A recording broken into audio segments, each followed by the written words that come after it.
Si vous abordez dans ces rivages pour la première fois, croyez que votre bateau est arrivé à bon port. Car ici, vous saurez tout ce qu'il faut savoir sur la vie du Padre Pio, ce sage du XXe siècle, moine capucin canonisé en 2002, et qui avait cette particularité absolument inouïe de faire des miracles et de guérir les maladies les plus diverses par son intercession auprès de la bienheureuse Vierge Marie. Jusqu'à aujourd'hui, il change la vie de beaucoup. Il suffit de voir et entendre sa vie à lui, ses anecdotes, ses fioletti, comme on dit. Une photo du bon capucin vous est présentée. Vous pouvez la recevoir gratuitement en téléphonant au 08 05 36 08 47, appel gratuit depuis la France métropolitaine, appel local depuis les DOM-TOM et depuis le Canada, composez le 1 844 398 88 67. Alors nous avons célébré Noël. Qu'en retirons-nous? Il est intéressant de se poser la question et de réfléchir à cet événement de la nativité du Christ qui divise en deux l'histoire de l'humanité. En avant le Christ et après le Christ. Qu'en pensait le Padre Pio?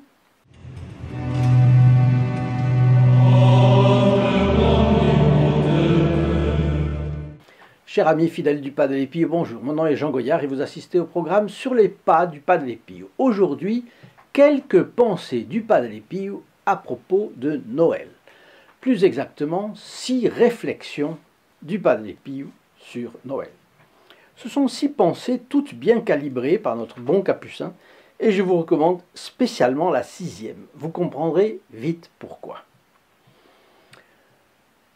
La première, à Noël, on n'entend plus que les gémissements et les sanglots de l'enfant Jésus. Et avec ces sanglots et ces gémissements, il offre à la divine justice la première réparation pour notre réconciliation.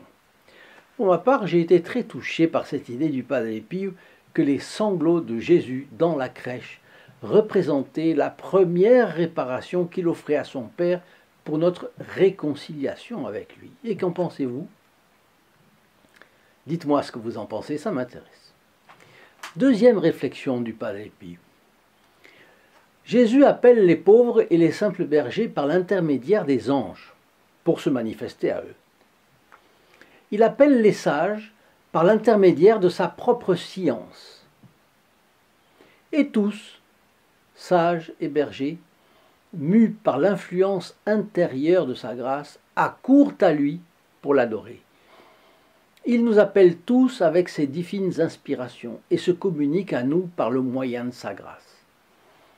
Et bien souvent le Padre Pio, c'est moi qui ajoute, demandait à ses fils et filles spirituelles d'être attentifs à la voix de la grâce dans leur cœur. J'ai remarqué que plusieurs des membres du groupe des protégés du Padre Pio, dont nous commentions avant-hier les lettres, eh bien, avaient des inspirations qu'ils attribuent au Padre Pio. Des inspirations dans leur cœur, dans leur esprit, qu'ils attribuent au Padre Pio. C'est de toute façon, comme dit le Padre Pio, Dieu qui nous appelle tous avec ses divines inspirations et se communique à nous par le moyen de sa grâce. Troisième pensée du Padre Pio. Demandons à ce divin enfant de nous revêtir d'humilité, car ce n'est qu'avec cette vertu que nous pouvons savourer ce mystère plein de divine tendresse. Ouais, c'était bien ce qu'exprimait il y a 2 jours un de nos amis, Richard, à propos de l'humilité, vertu qui lui plaisait tant. Quatrième pensée du Padre Pio. Et cela est sorti d'une lettre à une fille spirituelle. Notre Seigneur t'aime tendrement, ma fille, et s'il ne te permet pas de sentir la douceur de son amour, il le fait pour te rendre plus humble et abjecte à tes propres yeux. Ne manque pas pour autant de recourir avec confiance à sa sainte bienveillance, spécialement dans le temps où nous le contemplons tel qu'il était lors de sa petite enfance à Bethléem.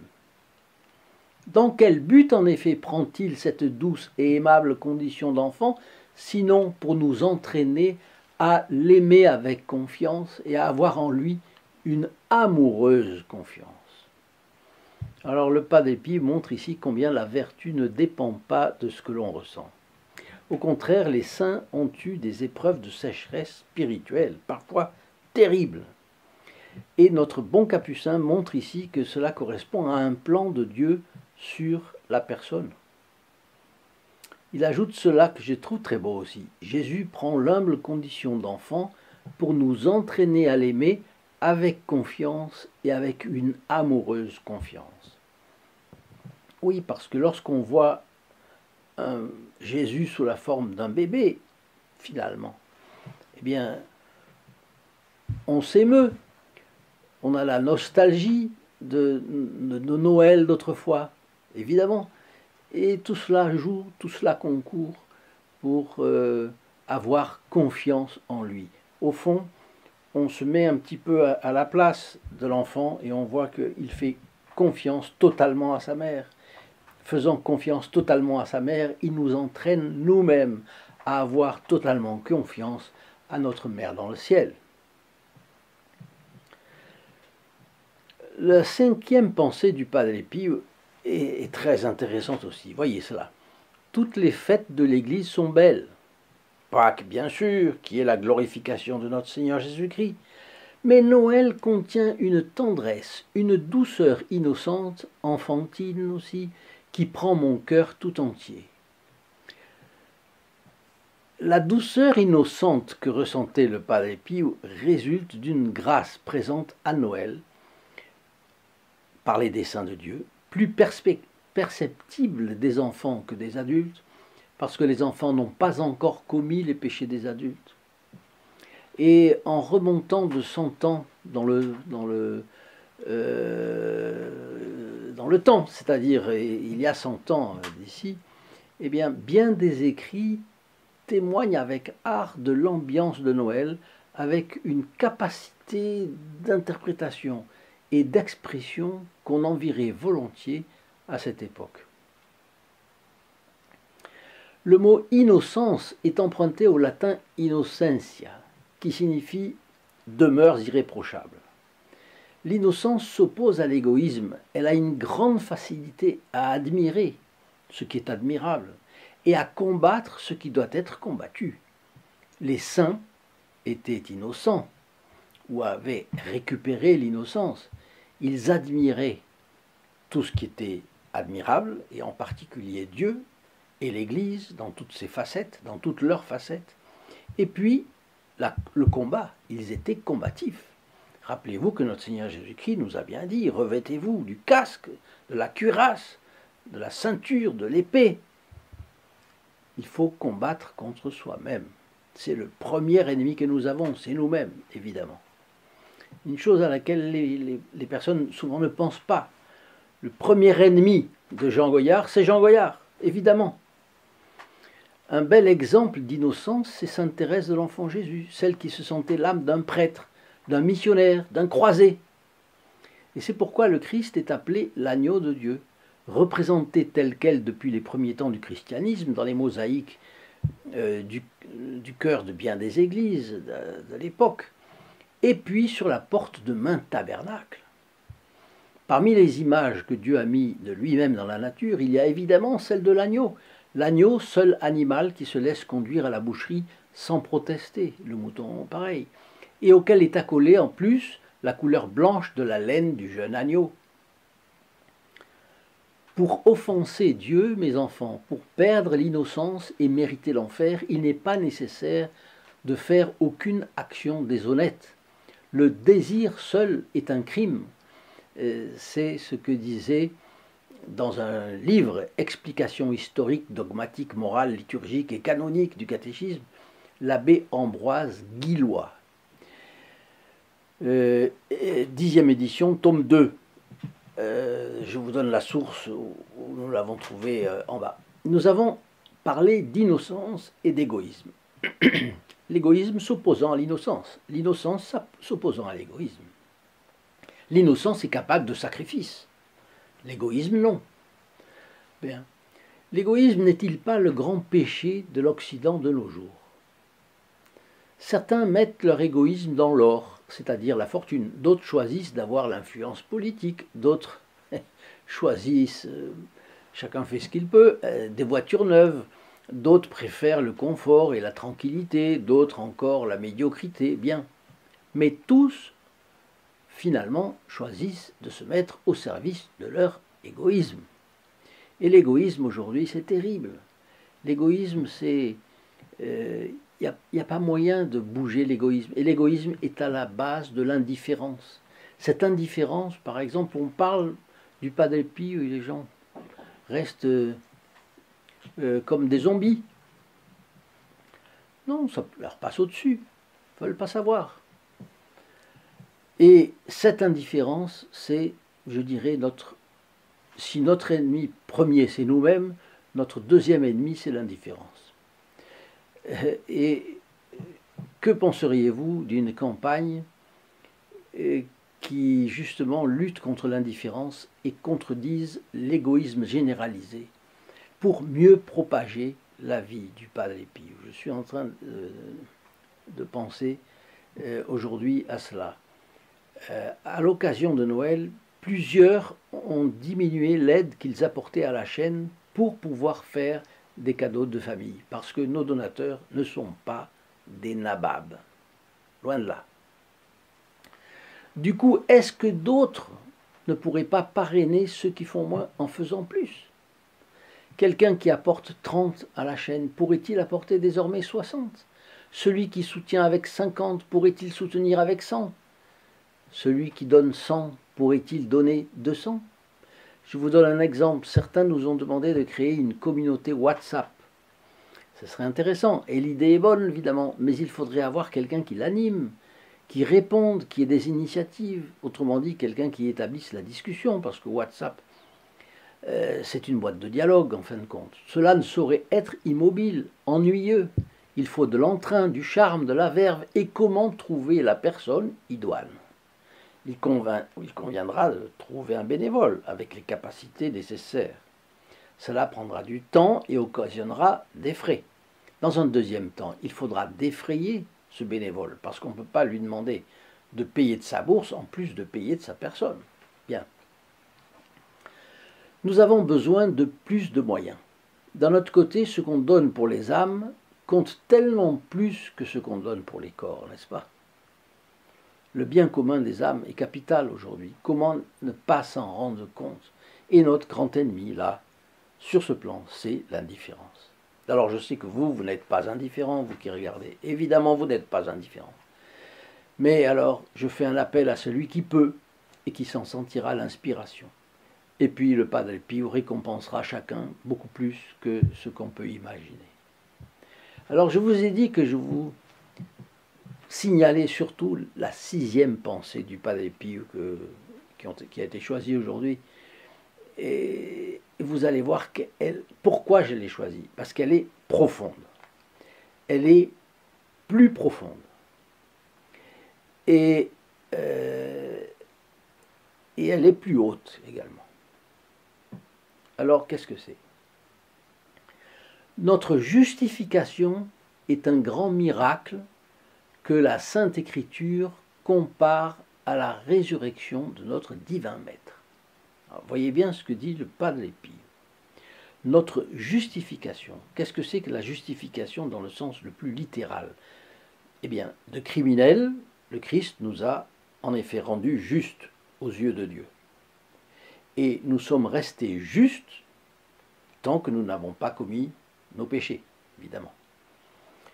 Alors, je sais bien que la Bible dit que le juste pêche 7 fois par jour, mais ça, ce sont des péchés véniels.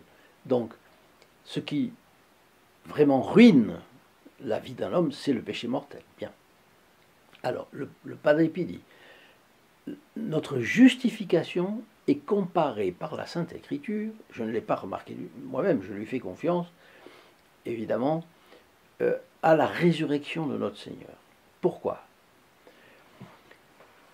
La réparation, la justification de notre impiété est telle, continue le Padre Pio, que nous pouvons dire avec propriété que Dieu a plus montré sa force en nous convertissant qu'en tirant le ciel et la terre du néant, du rien.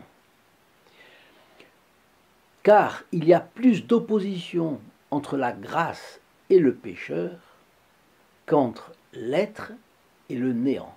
Donc, le néant, c'est rien, il n'y a pas de péché. L'être, dès qu'il y a l'être, il y a quelque chose. C'est soit l'être minéral, soit l'être végétal, soit l'être animal, mais là, il n'y a toujours pas de péché. Et dès qu'il y a l'homme, il peut y avoir le péché. Mais entre le néant et l'être, il n'y a beaucoup moins de différence, d'opposition, de distance qu'entre la grâce et le pécheur. Parce que le pécheur, nous ne comprenons pas bien l'étendue du péché. Mais le péché, c'est abominable. Il y a un saint, je me demande si ce n'est pas saint Ignace, qui disait que si le péché pouvait avoir une odeur, la face de la terre serait pestilentielle, parce que le péché fait un dégât énorme. Et voilà pourquoi notre Seigneur Jésus-Christ s'est incarné et a souffert sa passion. Donc il continue. Le néant est moins éloigné de Dieu que le pécheur lui-même. C'est très facile pour Dieu. Une pensée, et il crée. Sa pensée est efficace.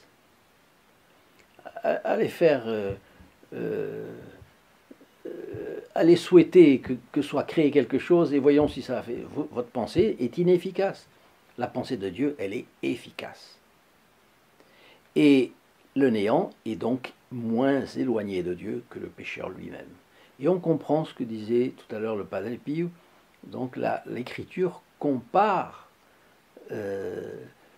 la justification du pécheur, de le ramener du péché mortel à l'état d'innocence ou de demi-innocence, eh bien, c'est comparable avec la résurrection. Notre Seigneur nous ressuscite, si on peut dire comme ça. Mais, voyez comment. Alors, le pécheur a rompu intentionnellement, c'est mon commentaire, il a rompu intentionnellement avec son Créateur bon et magnanime. Le pécheur s'est révolté contre la sagesse de Dieu en se choisissant lui-même plutôt que de faire la volonté de Dieu. D'ange de lumière, Satan est devenu l'ange noir, toujours accompagné d'erreurs, de laideur, de méchanceté. Eh bien, l'homme, quand il a péché, il a fait un péché mortel, il est noir. Sa conscience est noire. Et le Padre Pio termine avec cette phrase intéressante. Et en plus, dans la création, ce qui est en question, c'est l'ordre naturel. Alors que dans la justification de l'impie, ce qui est en question est d'ordre surnaturel et divin. À plus forte raison, Jésus est donc venu pour les pécheurs. Et il y aura plus de joie dans le ciel pour la conversion d'un pécheur que pour la persévérance de 99 justes. Bon, cette pensée-là du Padre Pio est absolument colossale. À mon avis, elle est osée, mais elle est impressionnante. Et elle donne à réfléchir. On peut passer une journée entière de réflexion sur cette pensée. Et c'est la raison pour laquelle je ne voulais pas manquer de vous la donner et de vous dire que, à mon avis, c'était la plus profonde de ces 6 que nous avons trouvées aujourd'hui. En tout cas, chers amis fidèles du Padre Pio, je vous dis à très bientôt, à notre prochaine vidéo. Et en attendant, je vous souhaite une excellente journée. Au revoir. In nome del Padre, del Figliolo e dello Spirito Santo, e così sia. Sia lodato Gesù e Maria, oggi e